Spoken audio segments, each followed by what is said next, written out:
엘리 잭슨 소사이어티 연구원 앤드류 폭스가 영국에서 함께합니다. 항상 프로그램에 참여해 통찰을 주셔서 감사합니다. 다시 트럼프 대통령 이야기로 시작하겠습니다. 트럼프 대통령이 강한 어조로 대규모 공격을 위협하고 있는데요.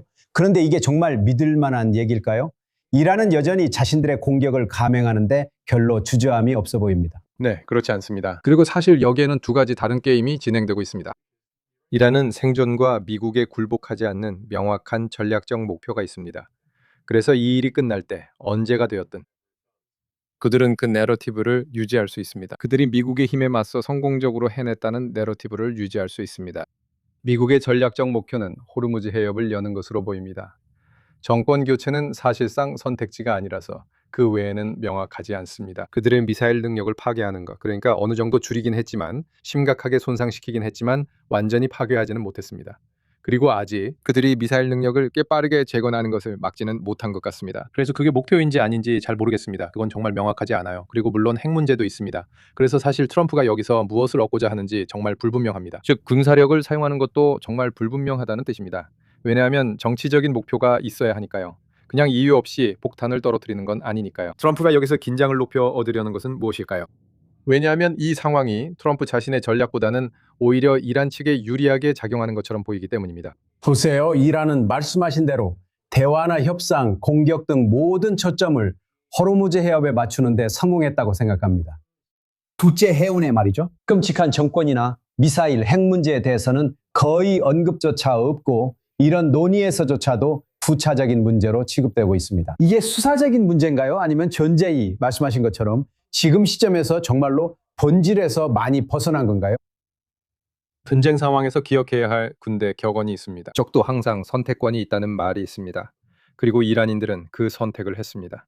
그들이 한 일은 호르무즈 해협을 봉쇄하고 걸프 국가들이 미사일 요격을 계속해야 할 만큼 충분한 미사일과 드론을 발사한 것입니다. 그 결과 두 가지 시간 압박이 생겼습니다. 첫 번째는 세계 경제입니다. 호르무즈 해협이 봉쇄되면서 인플레이션 압력이 생길 것입니다. 그리고 유가가 상승하게 될 것입니다. 전 세계 어디서든 모두가 주유소와 슈퍼마켓에서 가격 상승을 느끼게 될 것입니다. 이로 인해 미국 주유소 휘발유 가격 상승이 중간 선거를 앞둔 트럼프에게 압박으로 작용합니다.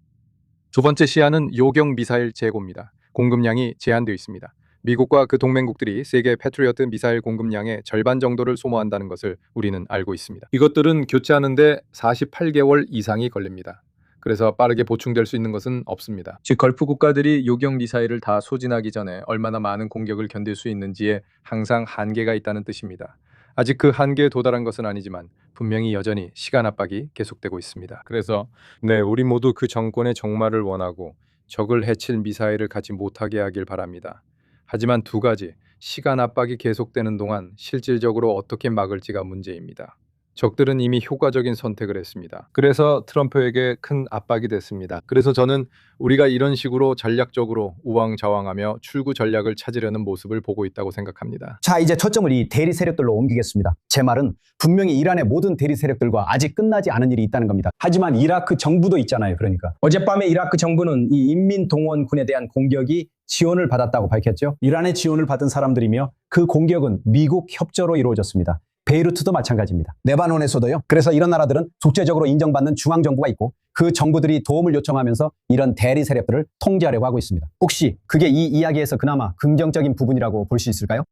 10월 7일 이후 여러 전선이 조용했습니다. 우리는 가끔 멈춰서 이 전쟁이 10월 7일에 시작된 7전선에서 벌어지는 전쟁임을 기억해야 합니다.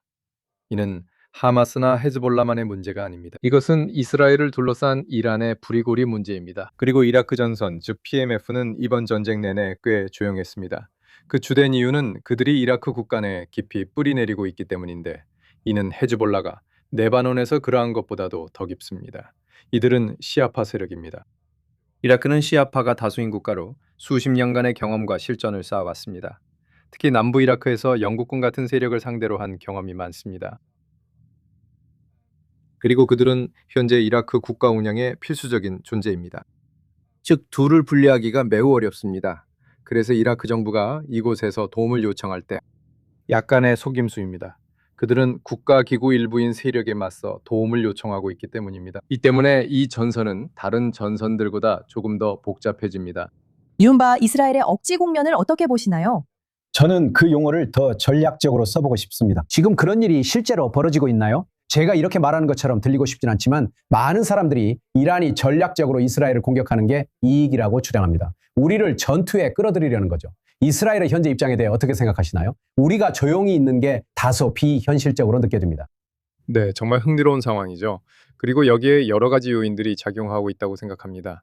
앞서 이란의 미사일 비축량이 줄어들었다고 말씀드렸는데, 특히 이 전쟁의 아주 고강도 시기에 이스라엘 공군이 정말 훌륭한 역할을 했다고 생각합니다. 장거리 미사일 비축량을 줄이는 데 있어서요. 이는 이란이 이스라엘보다 걸프 국가를 상대로 단거리 미사일과 드론을 쓰는 것이 더 경제적이라는 의미입니다.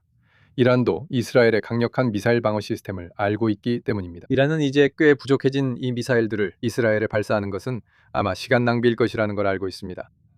이란은 걸프 국가들을 공격함으로써 요격 미사일 재고를 계속 소모시킬 수 있습니다. 결국 이 모든 것은 이란의 전략적 효과를 위한 것입니다. 그리고 그들이 하려는 것은 요격 미사일 재고를 소진시키고 걸프 국가들에게 압박을 가하며 걸프 국가들이 워싱턴이 합의를 이끌어내도록 압박하게 만드는 것입니다. 그렇게 하면 이란이 텔아비브를 공격하는 것보다 더 좋은 결과를 얻을 수 있습니다. 빗나가거나 다시 요격당하는 것보다. 그리고 그렇게 되면 이스라엘을 다시 끌어들여 그들을 맹폭하게 만들 수 있습니다. 트럼프가 부적절하게 말할 수도 있지만 이게 여기서의 논리입니다. 이란 정권은 미쳤고 종교적 극단주의자들입니다. 하지만 그들은 자신들만의 사고방식 안에서는 믿을 수 없을 만큼 이성적으로 행동하는 존재이기도 합니다. 그래서 그들 역시 이곳의 다른 사람들처럼 전략적으로 행동하고 있다고 생각합니다. 제 생각엔 그들이 꽤 영리합니다.